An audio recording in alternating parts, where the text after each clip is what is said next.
Chapter 19. Then Pilate therefore took Jesus and scourged him. And the soldiers platted a crown of thorns, and put it on his head, and they put on him a purple robe, and said, Hail, King of the Jews! And they smote him with their hands. Pilate therefore went forth again, and saith unto them, Behold, I bring him forth to you, that ye may know that I find no fault in him.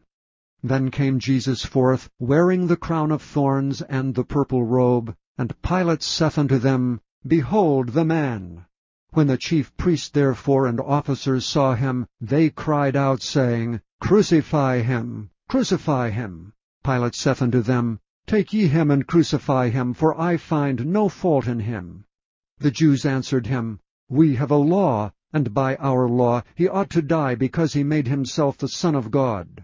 When Pilate therefore heard that saying, he was the more afraid, and went again into the judgment hall, and saith unto Jesus, Whence art thou? But Jesus gave him no answer. Then saith Pilate unto him, Speakest thou not unto me? Knowest thou not that I have power to crucify thee, and have power to release thee? Jesus answered, Thou couldst have no power at all against me, except it were given thee from above. Therefore he that delivered me unto thee hath the greater sin.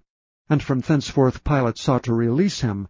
But the Jews cried out, saying, If thou let this man go, thou art not Caesar's friend.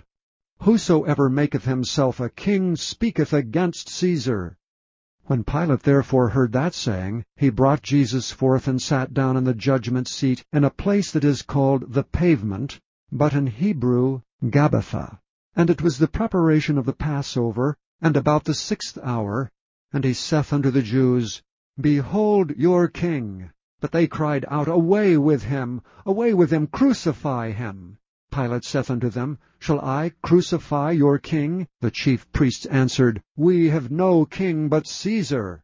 Then delivered he him therefore unto them to be crucified, and they took Jesus, and led him away. And he, bearing his cross, went forth into a place called the Place of a Skull, which is called in the Hebrew Golgotha, where they crucified him, and two other with him, on either side one, and Jesus in the midst. And Pilate wrote a title, and put it on the cross, and the writing was, Jesus of Nazareth, the King of the Jews. This title then read many of the Jews, for the place where Jesus was crucified was nigh to the city, and it was written in Hebrew and Greek and Latin. Then said the chief priests of the Jews to Pilate, Write not the King of the Jews, but that he said, I am King of the Jews. Pilate answered, What I have written, I have written. Then the soldiers, when they had crucified Jesus, took his garments, and made 4 parts, to every soldier a part, and also his coat. Now the coat was without seam, woven from the top throughout. They said therefore among themselves, Let us not rend it, but cast lots for it, whose it shall be, that the scripture might be fulfilled which saith, They parted my raiment among them, and for my vesture they did cast lots. These things therefore the soldiers did. Now there stood by the cross of Jesus his mother, and his mother's sister, Mary the wife of Cleophas, and Mary Magdalene. When Jesus therefore saw his mother and the disciples standing by whom he loved, he saith unto his mother, Woman, behold thy son. Then saith he to the disciple, Behold thy mother. And from that hour that disciple took her unto his own home. After this Jesus, knowing that all things were now accomplished, that the scripture might be fulfilled, saith, I thirst.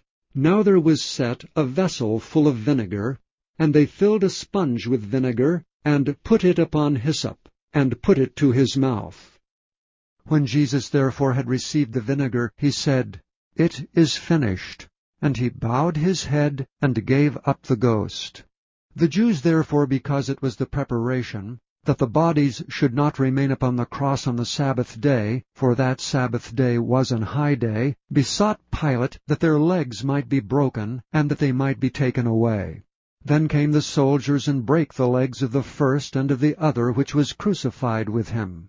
But when they came to Jesus, and saw that he was dead already, they brake not his legs. But one of the soldiers with a spear pierced his side, and forthwith came there out blood and water. And he that saw it bare record, and his record is true, and he knoweth that he saith true, that ye might believe. For these things were done, that the Scripture should be fulfilled, A bone of him shall not be broken. And again another Scripture saith, They shall look on him whom they pierced. And after this Joseph of Arimathea, being a disciple of Jesus, but secretly for fear of the Jews, besought Pilate that he might take away the body of Jesus. And Pilate gave him leave. He came therefore and took the body of Jesus. Now there came also Nicodemus, which at the first came to Jesus by night, and brought a mixture of myrrh and aloes, about 100 pound weight.